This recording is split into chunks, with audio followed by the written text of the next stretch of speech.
महत्वपूर्ण अनुच्छेद लेखन। समय का महत्व। समय का प्रवाह एक दिशीय है, यह चलता रहता है, लेकिन इसका मतलब यह नहीं है कि आप समय को जाने दे सकते हैं। अपने लाभ के लिए समय का सदुपयोग करने के लिए हर संभव प्रयास करना चाहिए। समय एक महत्वपूर्ण कारक है जो हमारे दैनिक जीवन में महत्वपूर्ण भूमिका निभाता है। हमें अपनी दैनिक गतिविधियों को करने के लिए समय चाहिए। हमें बीमारी से उभरने, स्थिति से आगे बढ़ने, जीवन में प्रगति करने, अपने माता पिता को गौरवान्वित करने, अपनी योग्यता बढ़ाने आदि के लिए समय चाहिए। अतः ये सभी समय से प्रभावित चीज़ें हैं। सभी को एक दिन में 24 घंटे समान मिलते हैं, लेकिन उपयोग करने का तरीका हर व्यक्ति में अलग अलग होता है। कुछ लोग समय से ज़्यादा अपने धन को महत्व देते हैं, लेकिन समय को बलवान समझना चाहिए। समय किसी के लिए नहीं रुकता, यह निरंतर चलता रहता है।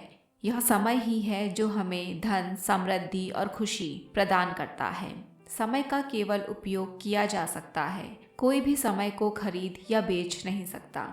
समय की कीमत हर कोई जानता है, लेकिन वे इसे नासमझी से खर्च करते हैं। हम अपना समय बहुत ही अनावश्यक चीज़ों में बर्बाद करते हैं और यह हमारे भविष्य को नष्ट कर देता है। आने वाला समय तो किसी ने नहीं देखा, लेकिन आज की मेहनत से हम अपना कल बेहतर बना सकते हैं। हमें आलस से त्यागना चाहिए और हर काम समय पर करना चाहिए। यह हमारा भविष्य उज्जवल करेगा। वास्तव में कोई भी उनके भविष्य की गवाही नहीं दे सकता, लेकिन कई चीजें इंसान के नियंत्रण में होती है। वह चाहे तो अपना भविष्य बेहतर बना सकता है। समय इतनी तेजी से बीत रहा है कि हमें उस समय का सदुपयोग करना ही होगा। हमें दूसरों की गलतियों से सीखने के साथ ही दूसरों की सफलता से प्रेरित होना चाहिए। हमें अपने समय का उपयोग कुछ उपयोगी कामों को करने में करना चाहिए, ताकि हमें समय समृद्धि दे, ना कि नष्ट करे। समय का मतलब बहुत सारा काम करना नहीं है। इसका मतलब है कि पूरे काम को सही समय पर करना। आप इन चरणों का पालन करके समय का सदुपयोग कर सकते हैं। जो कार्य महत्वपूर्ण हैं और जिन्हें शीघ्र पूरा करने की आवश्यकता है, उन्हें प्राथमिकता दी जानी चाहिए। यदि आपने पहले से योजना बनाई है तो कुछ भी हासिल किया जा सकता है। उचित प्रबंधन हमारे काम को आसान बनाता है। एक स्मार्ट वर्क हजारों की मेहनत से ज़्यादा काबिल होता है। स्मार्ट वर्क में कम समय और मेहनत लगती है। सोचने में समय बर्बाद करने के बजाय काम करना बेहतर है। आप उत्पादकता बढ़ाने के लिए हर मिनट का प्रभावी उपयोग कर सकते हैं। समय का सदुपयोग करना आपके हाथ में है। हमने कई कहानियां सुनी हैं, यहाँ तक कि कुछ लोगों ने समय के खेल का अनुभव भी किया है। इसीलिए समय रहते ही हमें इसका महत्व समझ लेना चाहिए और समय का सम्मान करना चाहिए। प्रत्येक मनुष्य के जीवन में कोई ना कोई लक्ष्य होता है। जीवन में लक्ष्य को प्राप्त करने के लिए हमें समय के महत्व को जानना होगा। जो मनुष्य आज के काम को कल पर छोड़ देता है, वह कभी भी सफल नहीं हो पाता है। लेकिन जो मनुष्य आज के काम को आज ही समाप्त कर देता है, वह मनुष्य जीवन में हमेशा सफलता प्राप्त करता है। भाग्य भी ऐसे मनुष्यों का साथ देता है। वे अपने जीवन में उच्च से उच्चतर लक्ष्य की तरफ बढ़ते जाते हैं। मेरे सपनों का भारत। भारत एक ऐसा देश है जहाँ विभिन्न संस्कृतियों और धर्मों के लोग एक दूसरे के साथ सद्भाव से रहते हैं। हालांकि अभी भी देश के कई हिस्सों में किसी व्यक्ति के लिंग, जाति, पंथ, धर्म और आर्थिक स्थिति के आधार पर भेदभाव किया जाता है। मेरे सपनों का भारत ऐसा भारत होगा जहाँ किसी से ऐसा कोई भेदभाव नहीं है। भारत ने पिछले कुछ दशकों में विज्ञान, प्रौद्योगिकी, शिक्षा और अन्य क्षेत्रों में बहुत विकास देखा है।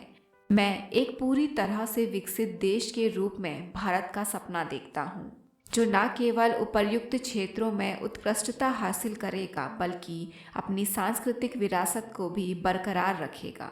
भारत एक ऐसा देश है जहाँ विभिन्न जातीय समूहों, जातियों और धर्मों के लोग सौहार्दपूर्ण ढंग से रहते हैं। भारत को अपनी समृद्ध विविध सांस्कृतिक विरासत पर गर्व है। हालांकि भारत ने अपनी आज़ादी के बाद से अब तक एक लंबा सफ़र तय किया है। पिछले कुछ दशकों में इसने एक विशाल सामाजिक और आर्थिक विकास को देखा है, पर देश के कई हिस्सों में अभी भी आर्थिक और सामाजिक असमानताएं मौजूद हैं। देश के कई हिस्सों में लोगों को उनकी जाति और धार्मिक प्राथमिकताओं के आधार पर नीची नज़रों से देखा जाता है। मेरे सपनों का भारत एक ऐसा स्थान होगा जहां हर नागरिक को समानता की वास्तविक स्वतंत्रता प्राप्त होगी। देश को आगे बढ़ाने और विकसित करने के लिए अभी भी काम करने की ज़रूरत है। यहाँ 4 प्रमुख क्षेत्रों शिक्षा, लिंग भेदभाव, तकनीकी उन्नति और अपराध दर है जिन पर तत्काल ध्यान देने की आवश्यकता है। मैं एक ऐसे राष्ट्र के रूप में भी भारत का सपना देखता हूँ जहाँ हर नागरिक शिक्षित हो। मैं चाहता हूँ कि मेरे देश के लोग शिक्षा के महत्व को समझें। जिन वयस्कों ने अपने बचपन के दौरान अध्ययन करने का मौका गंवा दिया है, उन्हें अपने लिए बेहतर नौकरी खोजने के लिए, शिक्षा प्राप्त करने के लिए वयस्क शिक्षा कक्षाओं में शामिल होना चाहिए। मैं चाहता हूँ कि सरकार सभी के लिए समान रोजगार के अवसर प्रदान करे ताकि युवाओं को रोजगार मिले और राष्ट्र के विकास में योगदान मिले। मैं चाहता हूँ कि देश तकनीकी रूप से उन्नत हो और सभी क्षेत्रों में विकास देखे। अंत में मैं चाहता हूँ कि भारत एक ऐसा देश हो जहाँ महिलाओं के साथ सम्मान के साथ व्यवहार किया जाता है और उन्हें पुरुषों के समान अवसर दिए जाते हैं। विद्यार्थी जीवन। हमारे ऋषि मुनियों ने मानव जीवन को 4 भागों में विभाजित किया था। इनमें जीवन के जिस आरंभिक 25 वर्ष को ब्रह्मचर्य के नाम से जाना जाता था, उसी को आज विद्यार्थी जीवन कहा जाता है। इसी काल में बालक तरह तरह की विद्या, संस्कार और सदाचार की बातें सीखता है। अतः यह समय जीवन निर्माण का काल होता है। इस समय बालक अच्छा अथवा बुरा जो कुछ भी सीखता है, उसका प्रभाव जीवन भर रहता है। इन्हीं गुणों अवगुणों पर व्यक्ति का भविष्य निर्भर करता है।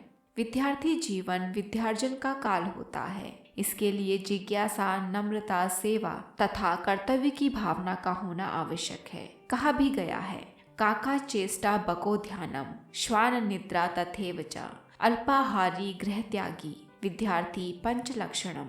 अर्थात इस समय मनुष्य को कौवे की चेष्टा, बगुले सा ध्यान, कुत्ते सी निद्रा, कम भोजन करने वाला तथा घर परिवार की मोह माया से दूर रहने वाला होना चाहिए। जो विद्यार्थी आलस्य करते हैं तथा असंयमित आचरण के हो जाते हैं, वे सफलता से दूर हो जाते हैं। अतः विद्यार्थी को जिज्ञासु, विनम्र, संयमी, परिश्रमी तथा उद्यमशील बनना चाहिए। उसके जीवन में सादगी तथा विचारों की महानता होने पर वह उज्जवल भविष्य का निर्माण करता है। अनुच्छेद लेखन के विषय में अन्य जानकारी के लिए सामने स्क्रीन पर आ रही प्लेलिस्ट को देखें।